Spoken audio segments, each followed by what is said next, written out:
Dobrodošli v drugem delu modula upravljanja s časom, ki je del MUK-a o upravljanju samega sebe. Z vami bom tudi tokrat Maruša Goršak, govorili pa bomo o tehnikah za postavljanje prioritet. Čeprav se bomo v tem prispevku bolj osredotočili na prioritiziranje delovnih nalog, vseeno ne pozabite, da se mora vsak od nas najprej poglobiti vase in si odgovoriti na vprašanje, kaj je meni pomembno v življenju in ne le pri delu. Kajti prav iskanje ravnovesja med delovnim in zasebnim življenjem je za mnoge danes pravi izziv, ampak to je že tematika za čisto nov MUK. Ljudje smo navajeni biti polno zaposleni, zasedeni. Toda, ali so vse aktivnosti resnično vredne našega časa? Pri postavljanju prioritet gre za to, da znamo določiti, za katere stvari na splošno v življenju, pa tudi pri delu, je vredno in pomembno ali celo nujno porabiti naš čas. Prioriteta se od pomembnosti razlikuje po tem, da so najpomembnejši cilji pogosto dolgoročni, cilji z visoko prioritetno stopnjo pa kratkoročni, običajno dnevni. Koncept prioritete tako definira tako stopnja nujnosti, kot tudi stopnja pomembnosti. Pa si poglejmo nekaj tehnik za postavljanje prioritet. Najprej si bomo pogledali dve bolj enostavni tehniki. Ena je tista, s katero prioritete določamo na podlagi kriterijev, druga pa ABC analiza. Pogledali si bomo tudi matriko nujno nasproti pomembno, ki jo večina od vas verjetno že pozna, a vseeno verjamem, da ne bo škodilo, če malo ponovimo, zakaj gre. Na koncu si bomo pogledali še dve analizi, in sicer primerjalno analizo po parih in mrežno analizo prioritet, ki vam bosta prišli prav pri bolj kompleksnih nalogah oziroma določanju prioritet. Pri enostavnih primerih lahko prioritetne naloge določimo že zgolj s postavljanjem kriterijih, ki jih določimo glede na cilje naloga oziroma projekta. To je v bistvu nekaj, kar počnemo oziroma naj bi počeli vsak dan, ko se odločamo glede različnih stvari v našem življenju. A kot vidimo, je tudi v tem primeru pomembno, da vemo, kakšni so naši cilji oziroma cilji našega oddelka ali podjetja. Naloge ali projekte lahko enostavno ločimo po prioritetah tako, da si odgovorimo na spodnja vprašanja. Kateri projekt je najbolj dobičkonosen? Je kakšna naloga taka, da jo moramo končati, da lahko nadaljujemo z delom, oziroma je pomembna, da z delom lahko nadaljuje nekdo drug? Kateri projekt je najbolj pomemben za vašega nadrejenega? Za katero aktivnost že imate na voljo vse potrebne vire in orodja, da lahko začnete? Torej, kot smo omenili, ena bolj enostavnih tehnik za postavljanje prioritet. Še ena od hitrejših in dokaj enostavnih tehnik je tako imenovana ABC analiza. Pri ABC analizi gre za razvrstitev obveznosti v 3 kategorije, potem ko posameznik najprej določi svoje potrebe in želje. Tako v kategorijo A spadajo naloge, ki jih dojemamo kot nujne in najpomembnejše, v kategorijo B obveznosti, ki so sicer pomembne, vendar ne nujne, v kategorijo C pa tisti opravki, ki niso ne pomembni, ne nujni, ali pa dejavnosti, ki so nujne, vendar ne pomembne. Pri tej analizi je možno prioritizirati tudi še naprej.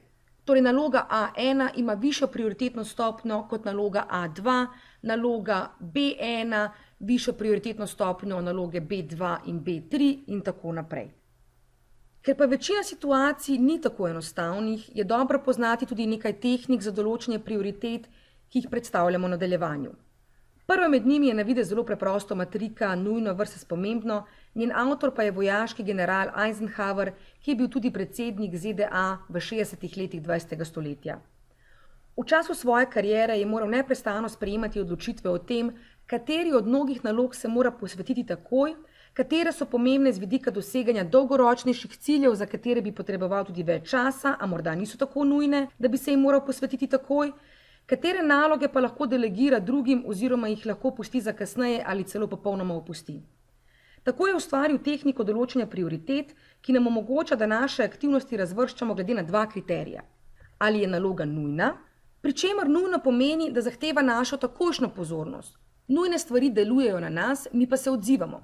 Telefonski klic je tako lahko nujen, na klice odzovemo, pa čeprav se lahko izkaže, da je čisto nepomemben. Drug kriterij pa je, ali je naloga pomembna. Pomembno ima opraviti z rezultati. Če je nekaj pomembno, prispeva k poslanstvu, vrednotam, ciljem, ki imajo prednost. Pomembne zadeve, ki niso nujne, zahtevajo več pobude, več naše proaktivnosti. Pogosto pa jim posvetimo premalo pozornosti in ravno tukaj je tudi razlika med bolj ali manj uspešnimi posamezniki in organizacijami. Tako dobimo Eisenhowerovo matriko s 4 kvadranti. Od tega, v kateri kvadrant obveznost uvrstimo, je odvisno, kako bomo reagirali in tudi koliko časa bomo namenili posamezni nalogi. Naloge so lahko nujne in pomembne. Te naloge najdemo v prvem kvadrantu. Te aktivnosti so takšne, da zahtevajo našo takojšnjo ukrepanje, saj gre za kritične situacije, kot na primer krize, neodložljivi problemi, naloge, ki imajo skrajne roke, nekateri sestanki in priprave. Te aktivnosti lahko vplivajo na kvaliteto našega dela in življenja. Vseeno pa naj bi čas namenjen tovrstnim nalogam poskušali čim bolj skrajšati. Merilo je torej učinkovitost. V drugem kvadrantu so tiste aktivnosti oziroma projekti, ki so pomembni, a ne ravno nujni. To so naši pomembni cilji in aktivnosti, na katerih prav tako delamo sami, vendar se jih ne lotimo takoj. Gre za preprečevalne dejavnosti, prepoznavanje novih priložnosti, dolgoročno načrtovanje in planiranje, tudi pridobivanje novih znanj, raziskovanje, grajenje odnosov, pa tudi sprostitev in oddih. Priporočljivo je, da obveznostim v tem kvadrantu posvetimo največ časa. Merilo uspeha je torej čas. Tovrstne aktivnosti dolgoročno namreč največ prinesejo k kvaliteti našega življenja in dela. V tretjem kvadrantu lahko najdemo tiste nepomembne, a nujne aktivnosti oziroma naloge. Te aktivnosti pogosto poimenujemo tudi kot motnje ali tatove časa. Gre za razne neodložljive zadeve, prekinitve v obliki telefonskih klicev, sestankov, pošte in sporočil, ki nam lahko tudi kradejo čas. Te aktivnosti so del našega vsakdana, a če smo pogosto v stresu zaradi pomanjkanja časa, potem je dobro, da tovrstne aktivnosti damo pod drobnogled in jih malce omejimo. V četrtem kvadrantu najdemo nepomembne in nenujne aktivnosti. V to skupino spadajo različne distrakcije, zanimive in prijetne dejavnosti in zanimivosti. Tudi nepomembno in nesmiselno delo. Navidezna zaposlenost prav tako spada v ta kvadrant. Nepomembna pošta, torej aktivnosti, ki bi jih lahko z eno besedo opisali tudi kot zapravljanje časa. Te dejavnosti bi morali v času dela celo opustiti oziroma jim predvsem posvetiti veliko manj časa.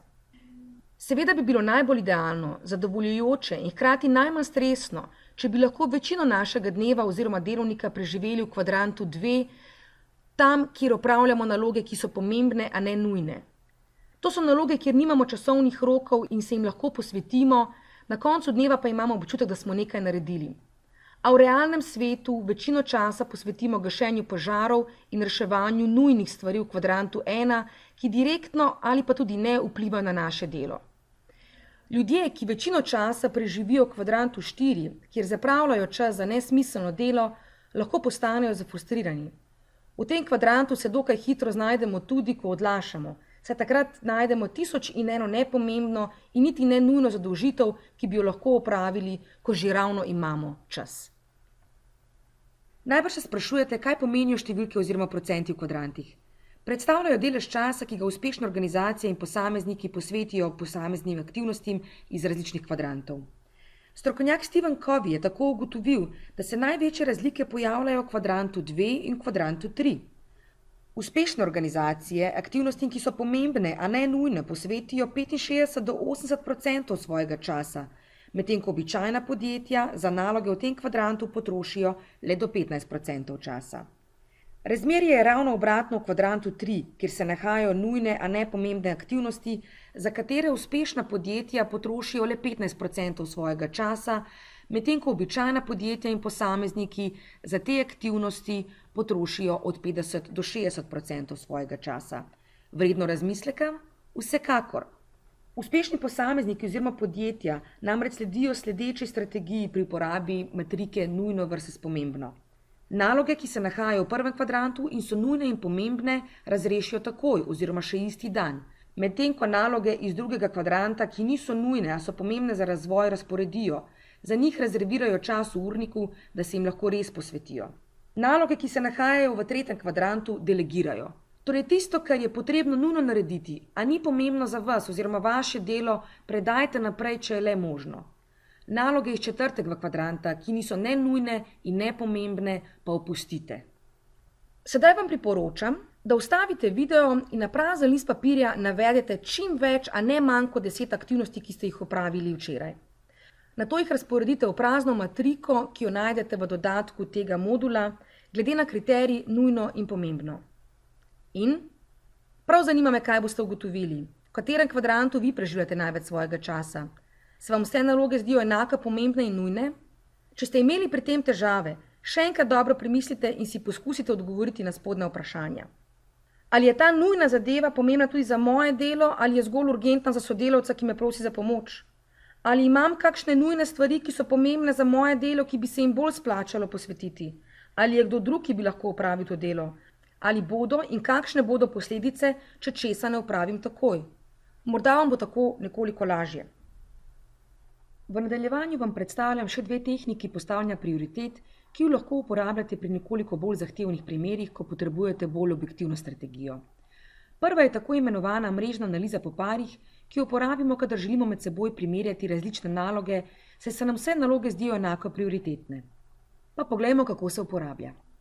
Najprej določimo aktivnosti, ki jih želimo primerjati med seboj, jim določimo črkovne oznake in jih v enakem vrstnem redu napišemo v prvo vrstico in pa v prvi stolpec. V našem primeru imamo projekt A, pripravo urnika, ki smo ga označili z B, pripravo ponudbe, ki ima črkovno oznako C in pa privajanje priročnika s črkovno oznako D.